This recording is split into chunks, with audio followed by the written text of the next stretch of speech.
I hope you all come today to answer questions about our lesson and such like that, so I don't have to be so animated. And yes, please.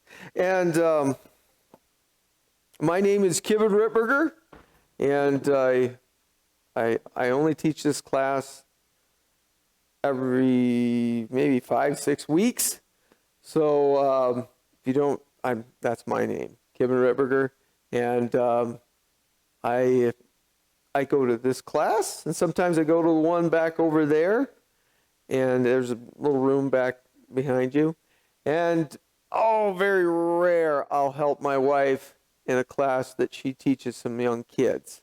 And a couple of, not hours, 15 minutes or something like that. But that's what I do.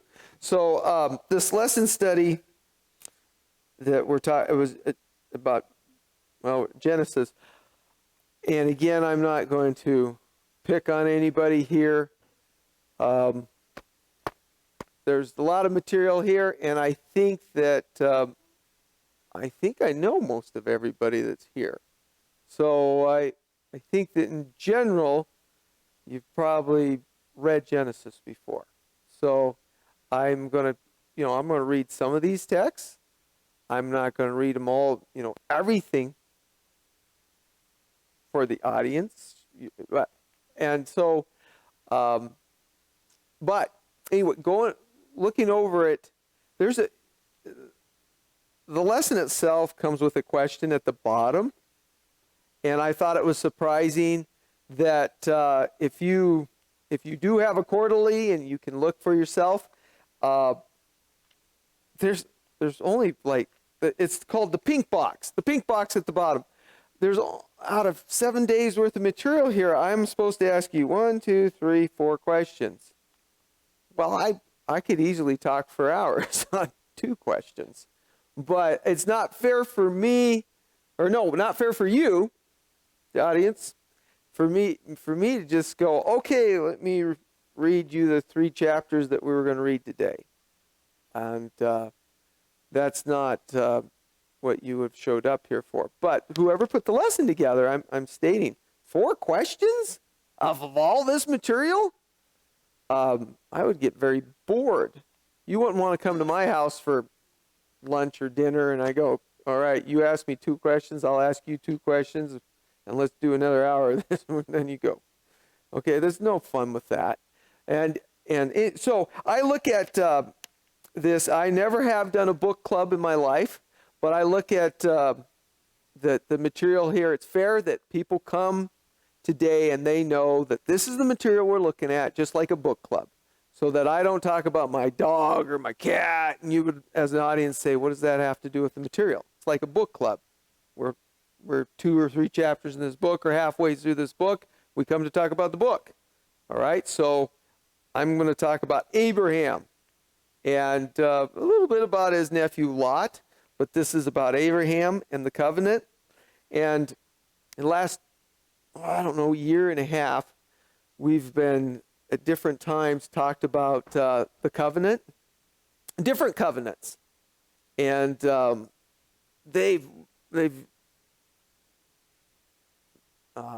are the different authors, not this author of this lesson. They've put it under a microscope, okay, and it's a good study. There's nothing wrong with that. But when I look at the covenant with Abraham, he was a somebody, But God decided to talk to him, said, Abraham, I'm going to have a covenant with you. And I know that the Old Testament is indicative of, or it reflects the New Testament. And so what God did with Abraham affects me. I understand that. But when I look at the word covenant, in my mind, I look at it as a deal. He made a deal with Abraham. And I know that it's much more than that. And the lesson here, they go into that. But I'm good at that level, okay? He made a deal with Abraham. And I know it's more than that. And that's why we're here. And that's why they write this lesson. But I know that for the last year and a half, that word covenant is way deeper than a deal. But I'm at deal level. That's where I'm at. He made a deal with Abraham.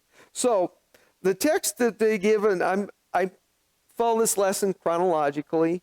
I'll do the Saturday, Sunday, Monday. I don't know if we'll make it to Friday, but let's just go ahead. And I start out with the text. It's Genesis 15:2. But Abraham said, Lord God, what will you give me, seeing I go childless, and the heir of my house is Eliezer of Damascus? With Genesis 15, we come to the crucial moment when God formalizes his covenant with Abraham. Again, the deal. The Abrahamic covenant is the second covenant after the covenant with Noah. Like Noah's covenant, Abraham's covenant involves other nations as well, for ultimately the covenant with Abraham is part of the everlasting covenant, which is offered to all humanity.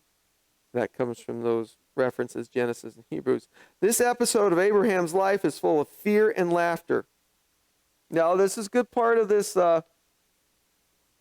lesson here that they brought up. One of those unique Bible, did you know things? Is that here? This is what they found out. This episode of Abraham's life is full of fear and laughter. Abram is afraid in Genesis 15:1, as are Sarah in Genesis 18, and Hagar, Genesis 21:17. So we have fear in the players here, the actors. Then Abram laughs, different part of Genesis, and then Sarah laughs, and Ishmael's found laughing. Now that threw me. I wanted to know, we all know who Ishmael is. What's he laughing at? I know why Sarah laughed, so I'm not all knowing about lessons, so I really wanted to know. Okay, I'll ask. So I'm not the I'm going to ask you guys that you know why Sarah laughed. What's Ishmael laughing about?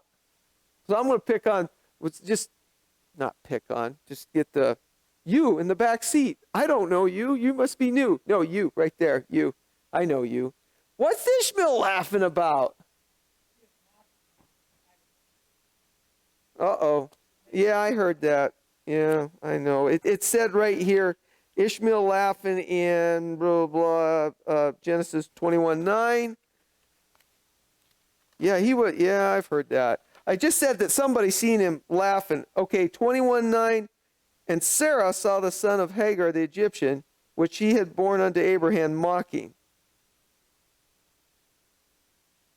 How are you for sure that he's laughing at the Isaac? What makes you so sure that that's... I mean, the previous verse is in 8, and the child grew and was weaned, and Abraham made a great feast the same day that Isaac was weaned. Okay, why do you feel that Sarah's the one that's seeing Ishmael laughing? Why do you feel that Ishmael was laughing at Isaac? Verse 9, mocking is the word in the King James Version. Last night when I was doing this lesson, I was using a different version. They said laughter. So I just got done reading mocking here, and you're saying mocking, and I'm sorry, I'm not with this. Last night I was reading a different version, and they used laughter. You know, this like he. What? Okay. So I guess it all depends on what version you're, and of course the lesson's saying laughing. So does it? Okay. Well, and again they said here in our lesson, Ishmael too laughs. Verse 21:9. Oh, of course. Yeah. I had those kind of uncles. Yeah. Yeah. Yeah. Yeah, I could do that too. Yeah. Yeah, it was not a good deal. Yeah, I see what's happening there. Um, okay. Here, this is what I could take up an hour about. Mark Twain made this statement one time, and I'm bringing it up today, slipping this right in here. Mark Twain said, is there going to be laughter in heaven?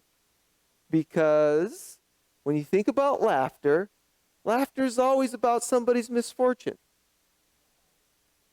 Well, son, I did this. I taught an adult lesson in the old church over at the other side, and this has been 15 years ago, and somebody told me, no, it was Lorene Bissident. She says, no, it's not. And I was like, yeah, but the one when I'm like down on my knees, I'm laughing the hardest, I got to thinking, yeah, it was because of somebody's misfortune. I mean, it wasn't horrendous. And while I was laughing, it wasn't because the people's misfortune, they were mad at me or anything. It was just the way it was. But back to this person said, but you laugh sometimes. This was an example. It was Lorene Bisson said, sometimes you laugh if you see a baby who's just like 1 year old, something like that, that's just learning to say words, and then all of a sudden they look at something and the baby starts laughing. She told me, says, you want to laugh too? And she said, that's not misfortune. So I had to really think about that. Okay. Oh, I don't know. But again, you understand the misfortune thing. Go ahead. Yes. Well, I think so. I bring it back to misfortune, or your own misfortune, like what you're saying. I have some family that live on a ranch north of town. Okay, it was an hour away, but their greatest stories are about their misfortune. But they don't talk about like, yeah, it doesn't rain, there's drought, there's pestilence. No, when they're telling their greatest misfortunes, they're laughing. It's good. It's good material. And it's the story that says, yes, and then when we thought we were going to correct that and do the right thing, this happened. You know, the world fell on us. Those kind of things. It's life's troubles they meet it with. More misfortune came, and they laugh about it because that's what happens. You know, that Murphy's Law kind of thing. You thought it was, yes, but all right, you caught me now because I know why Sarah laughed, but Abraham laughed because it was similar to Sarah? I'm on the spot.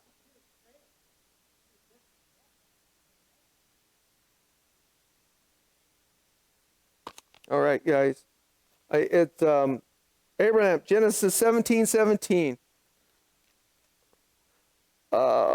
Here we go. This is King James Version. Then Abraham fell upon his face and laughed, and said in his heart, shall a child be born unto him that is 100 years old, and shall Sarah that is 90 years old bear? Okay, yes. Yes, so it was similar to Sarah. It was about the child. He was told he was going to have a child. So he's laughing about that. Yes.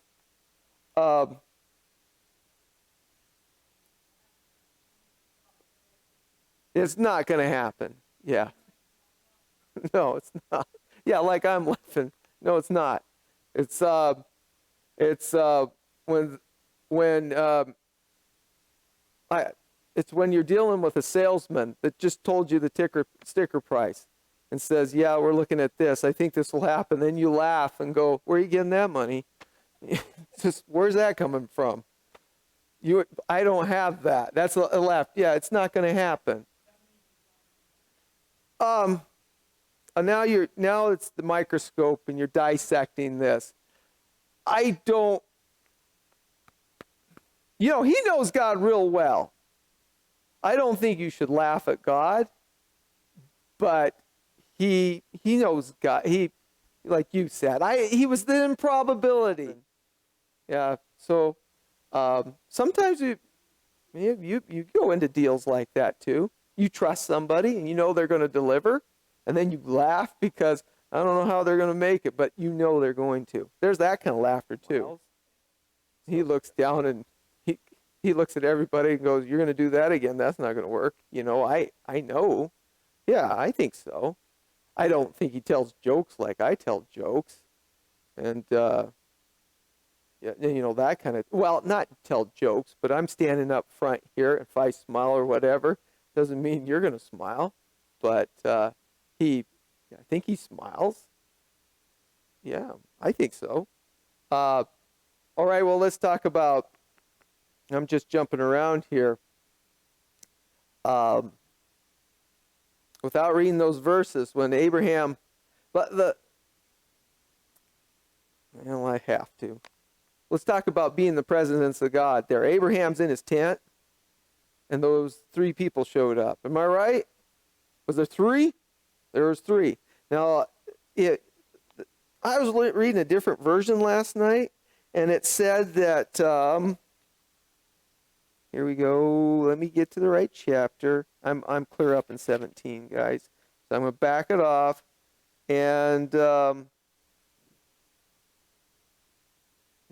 I should be up. Is it 18? Okay.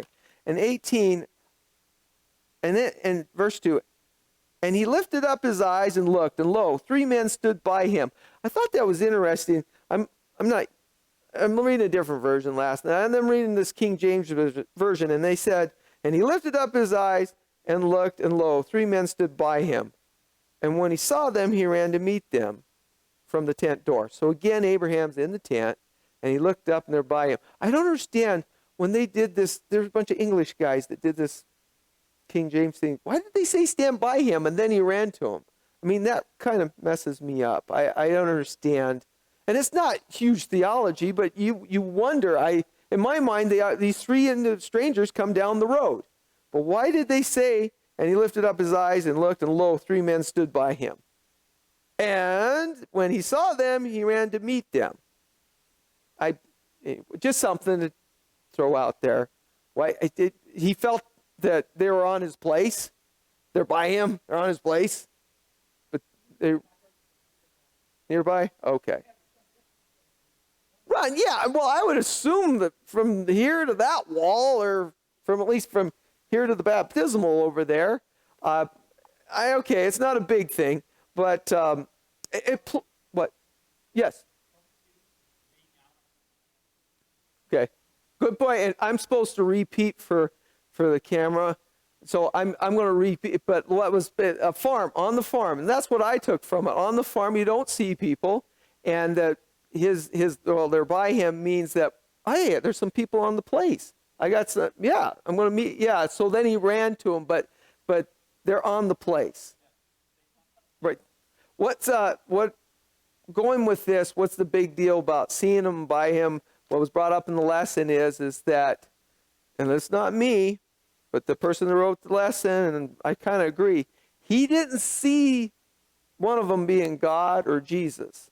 He seen three people. But at the same time, his conversations with them and discuss him, he used the word Lord. And so this is what I'm talking about, is seeing people far away by him, then going to meet him. He didn't, when he jumped from that tent, he didn't say, there's God. It wasn't that. That's what's being suggested in this lesson. Once he brought him and they started talking, it's been brought up in this lesson. Did he, and I'm going to ask you, and you've read the conversations, at what point do you think he really knew he was dealing with God? And did he know which one was God? Because there's three people here. So I'm here, raise your hands and tell me. Right there, yes. You mean the bridge, the way they came in his presence. Yeah. Okay, yes, he wanted to help them, whoever they were. Now, we did Hebrews, and last lesson, and that's, and they even have a reference in here. So what's the big verse in Hebrews that brings this into what was just said about helping them? It's the big one. You entertain just unawares. Okay, and that's said in Hebrews, and that was brought up in this lesson, is that he wanted to help them. And it was this author of this lesson said that isn't it interesting that God doesn't always present himself as being, if God lived on this earth, God would be helping that stranger. God would be helping this way. The way it's presented is God, it's kind of a mental thing. God says, imagine that I'm the one that needs help all the time. So what are you going to do? What was said? Abraham wanted to help him. And it was an interesting point. The author says, don't imagine God always being the right person helping everybody. Just imagine if God was the one who needed help. What are you going to do? And that's the way it's presented in Hebrews. Back to Abraham. I've always wondered, I don't know about you, but 3 people showed up to talk to Abraham. Did you ever wonder how old they were? I'm going to ask you, Elaine. There's 3 people there. How old are they? What was in your mind all your life? I mean, I have an age. I do. They're not 4 or 5 years old. And they don't have suits and ties on. I guess they look like Abraham, but in your mind, you never... Really? Okay. All right. Anybody else here? Linda on the side over there. You have in your mind, how old are these people? These guys, are they men? Yeah, I think that's what they appear to be. What, you got an age? Okay. All right. Okay, let's just say that when I was 10, 12 years old, I had an age, and I was wondering if it's changed with time. They weren't 14. I have them, I guess when I was young, I probably had them at my parents' age. But is it hard now that I'm 51? Do I still have them at 32? Are these people 55, 60? You've heard that story when it comes to your accountant, your dentist, your doctor. They're no longer your dad's age. Yeah. Okay, you get what I'm talking about. That person's retired, okay? That person's 65, 70, they're gone, all right? So now your doctor or your accountant or your insurance agent, my age. And I got issues. Why aren't you doing this? I know you got time. I don't care if you got kids in high school. Get it done. You know, but you wouldn't talk to that if that was your dad's accountant or your, you know, which I guess would be my dad's age or what. But, all right, so in my mind, these people's age, when I was younger, I thought they were probably 30-some. And I wonder as I'm getting older, I don't have them at 60, but I thought that every one of these strangers, these 3, were younger than 60. In my mind, I thought they were in good shape, but you can be in good shape when you're 60. But they all come in, and to my mind, I thought that they probably, do you think they all look the same? I don't think so, because that's not fair to God to say you're making angels all look the same. No, I don't think so. No, there's 3 of them, 3, and they don't all look the same. They do. Now, does one talk more than the other 3? Okay, because we know there's a bargain going on.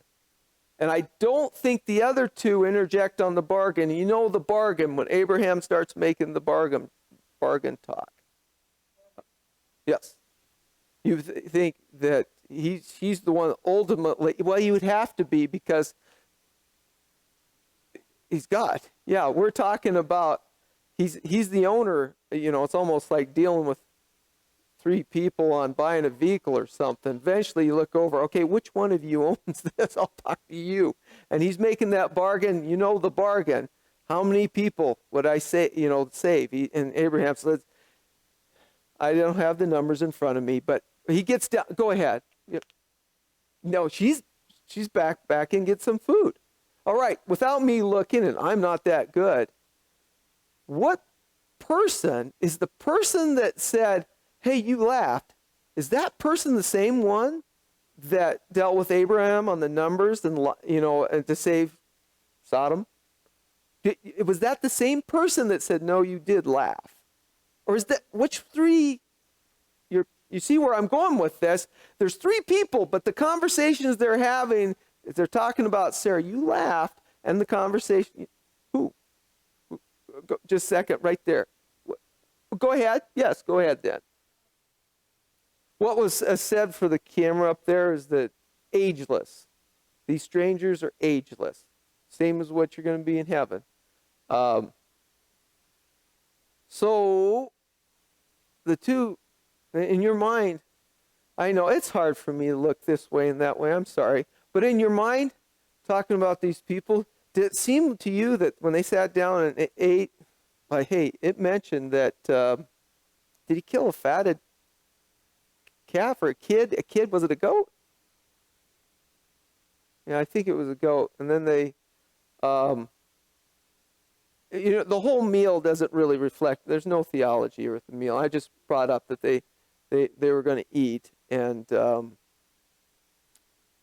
just seems, I don't know, what was being presented that Abraham was trying to get the best for him. That's what's being presented that we're going to take away from this.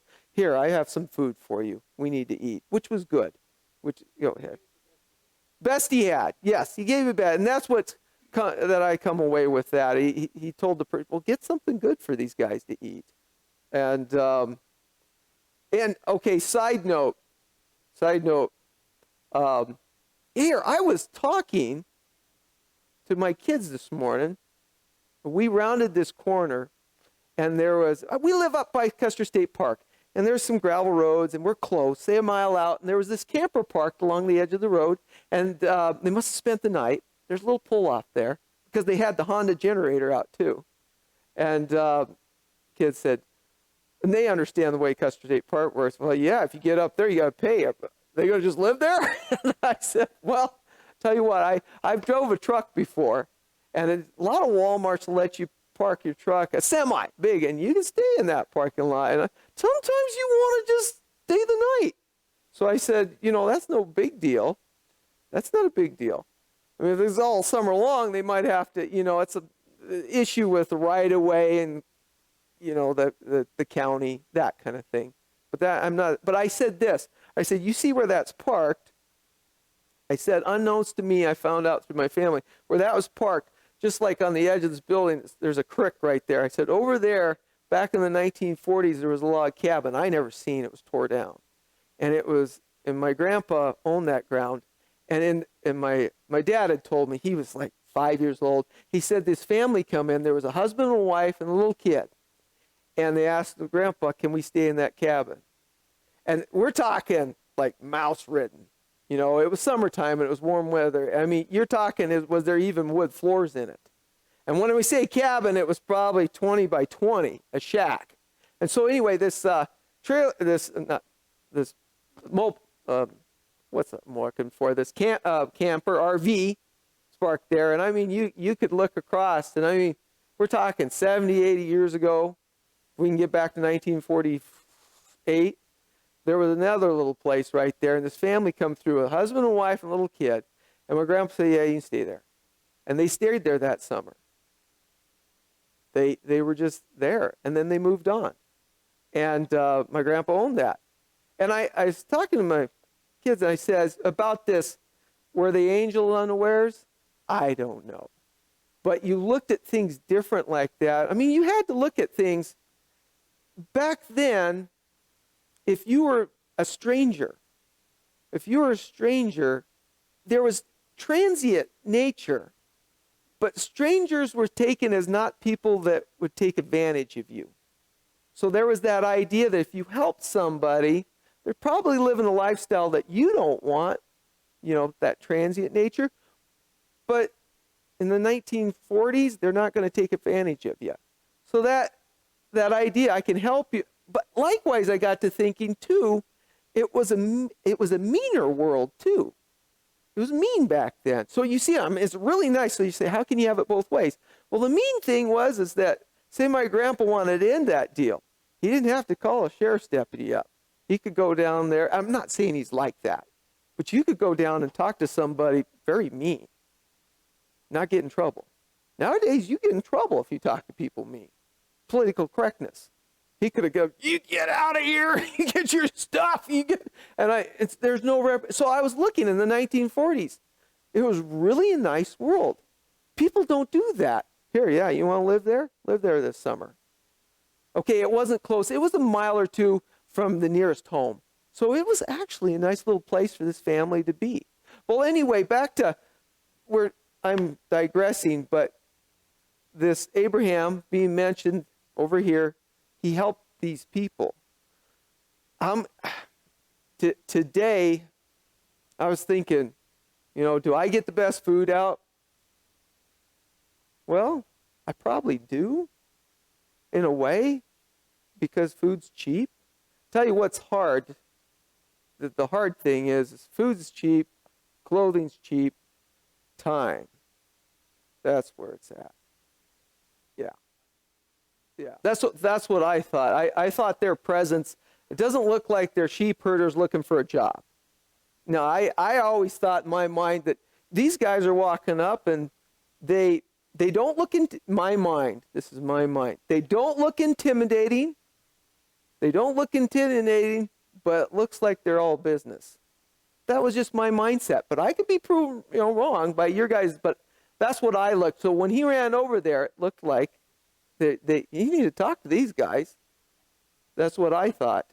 Now, the Abraham, he rolled out the red carpet and such, and just again, I mentioned entertaining angels unawares. Was he? Of course he was.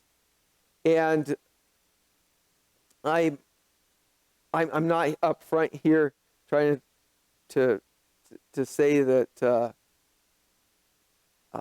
what is the right way to reach out to strangers. I don't know.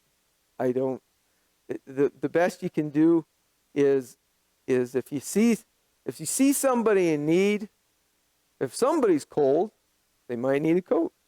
If somebody wants to eat some food, share. That's the first place to start. Where you go from there is up to you. But I know that time is a huge factor, and how do you balance that? Because you've heard of all these people that dedicate their lives to being pastors and such like that, and their family suffers. You've heard that, and it doesn't even have to be pastors.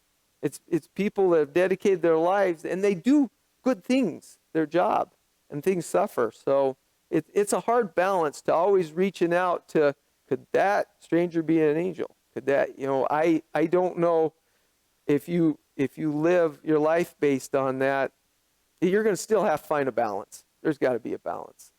Now, this class I was over here talking about, they went over, those two was mentioned, the two people went on, help me.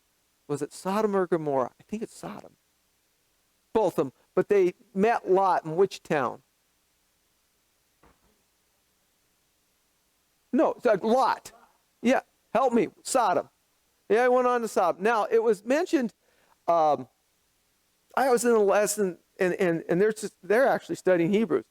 And it was talked about angels, and again, I'm talking about entertaining angels unawares. And it was brought up that there was a show that came out that was Touched by an Angel. It was in the 80s or 90s. And the great thing about those shows is, I'm not sitting here to say whether you like it or not, is that the script, each week you had a different characters. It was the way this angels help people, okay? Made for a great show because people tune in. It's not the same stuff. All right.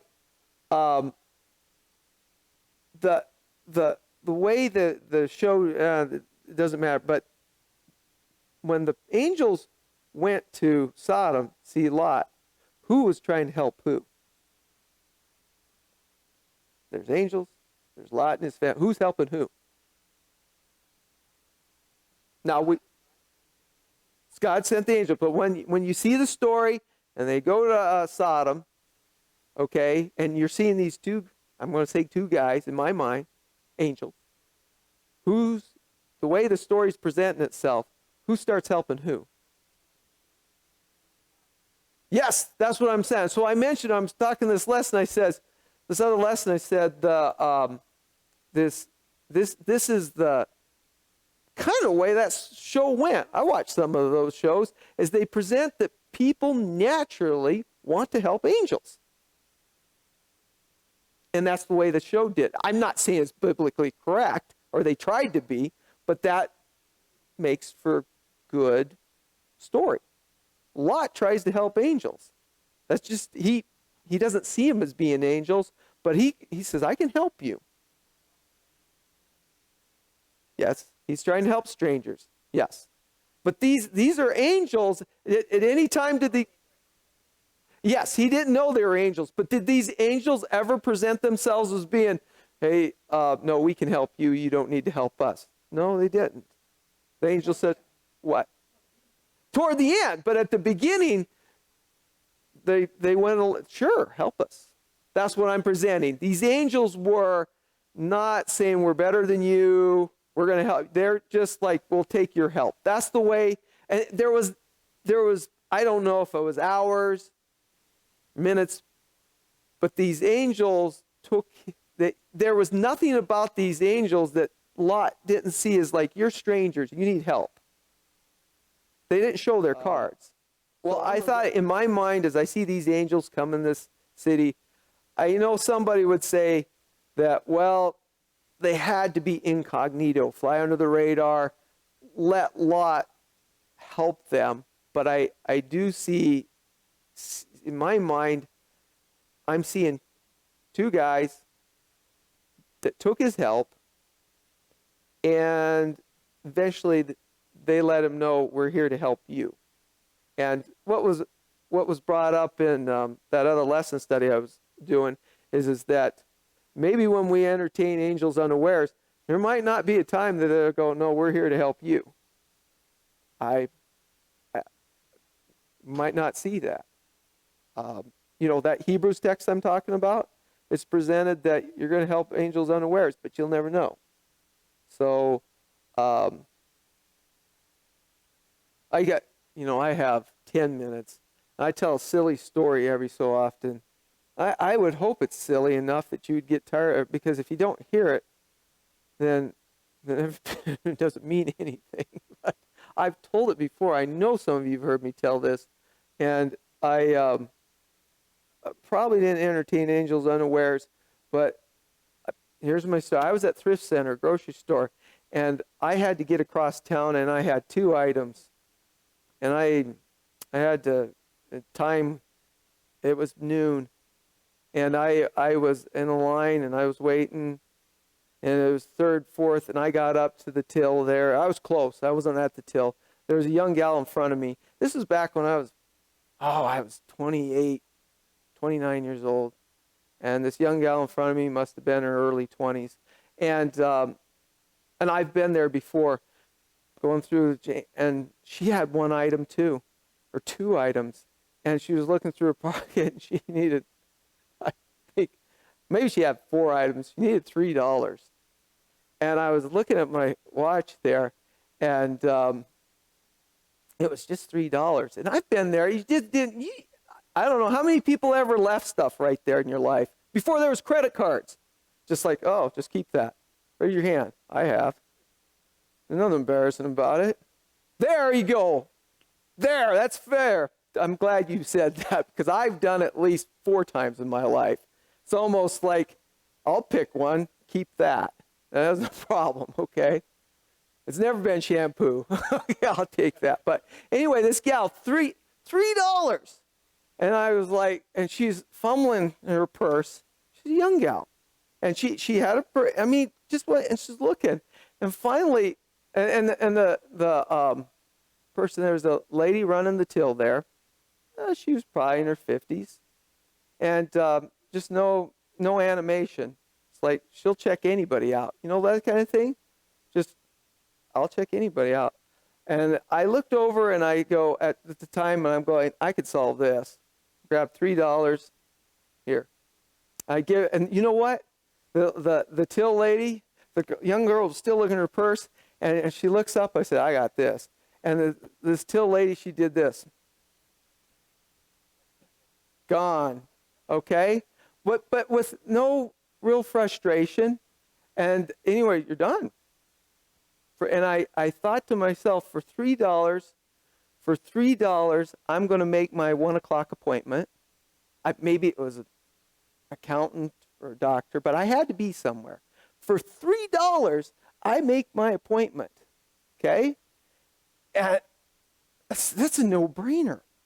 And this young girl, she looks at this and she looks at me and she goes, I mean, this was like in 2 seconds. She looks at me and she goes, I can pay you back. This is my lunch hour. I work at a business a block up the road. I have money in my desk. Come and I'll pay you back. And I looked at her and I just smiled and I thought to myself, you're ruining a beautiful thing that just happened here. Okay? And that's what went through my mind. You're ruining something. You're ruining a very beautiful thing that happened. And through the years, I've thought about that. She has rights. I've thought about that. She has rights. And when that cashier took that money, put it in there, and just then, she wasn't part of nothing, and she has rights. And she wanted to say to me is that whatever just happened here, I didn't have time to sort this out, but this is my business. And I thought to myself, I just go, no, that's all right, you know. And anyway, I present this story to you as being, well, I'm being truthful here. Did I even really help? Say that again. Did I help? Well, I was helping myself. I know I was that. I was, but it wasn't mean-spirited. But I got to thinking, again, when you help, people deserve respect. And I was respectful. But people have a right to be part of their own. That was their deal. That was their deal. And she suggested that I can do this, and but I wasn't putting down. I just had to go. Go ahead. In the end, whether money changes hands or you make things right, in the end, people have the right to know who you are and who was helped. And in the end, it's just respectful. Okay, so I'm taking it back to Lot. When he helped those angels, he was telling those angels, I got it. You just follow me and do that. But I'm interjecting here today is that even though Lot was doing the best for those, still you have to remember that people have rights to who they are. And they have names. You can't just, I just helped you for $3, but I don't want to know who you are. Okay? But Lot was doing better than that. He wanted to help those people. They came to his house. He got to know them. He found out they were angels. But yes, go ahead.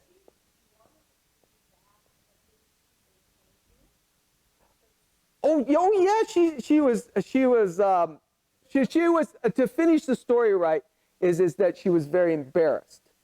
So yes, she was very embarrassed about having to hold up the line, at the till, and that somebody reached out and paid that. She felt very embarrassed, and so she was thankful, but at the same time, it was very embarrassing to hold the line up. And she was, at that moment, she was glad that I did that, but it's still very embarrassed that somebody would have to help me. Well, me, I'm that way too. Now that that's what I was trying to say.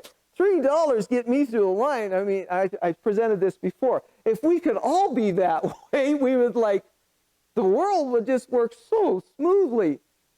But you can't just, yep.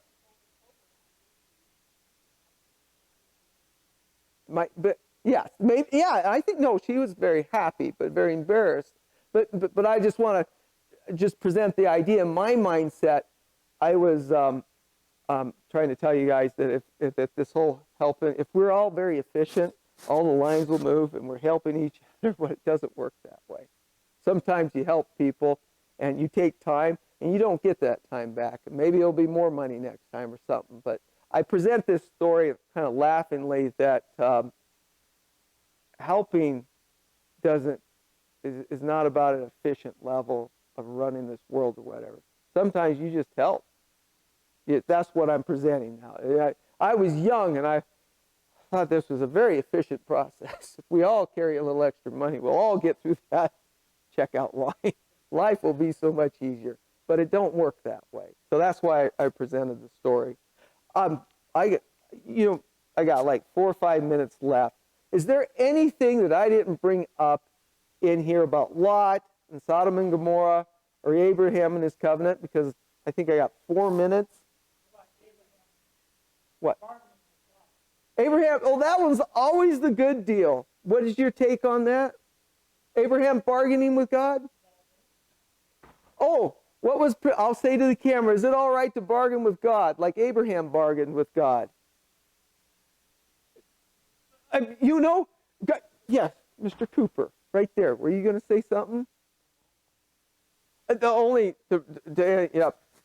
time I was looking at bargaining is maybe not in life-death situation, but I always looked at that, I'm going to end with this note. But as far as bargaining, when it comes to investment, do you guys, older people, remember investment where you'd pick a project that you thought that money could go to, it would be something you did, your work, or if you made something. And I always wondered about that as a bargaining tech. If I do this, God, can this work out? Because to me, I always thought it was kind of what happens if I made oatmeal raisin cookies and I want to do it for investment project or for this church build, and I don't sell one oatmeal cookie. I go, I partnered with God, and God says, well, you don't make good oatmeal cookies. And I'm like, yeah, but you're supposed to. Anyway, I've always thought about that in my mind. When you do your best, but it doesn't turn out like you wanted, but you thought God was going to, I always thought it was kind of a bargain thing. And so I just want to present here today that maybe when I'm bargaining with God, maybe God doesn't want me as a business partner. Jacob wrestled? Yeah, that's a bargaining technique. They're in the game. Yeah. Okay, I'm going to say a prayer. Thanks so much, guys. Dear Jesus, thank you for this lesson study. And go with us through church, please. Amen.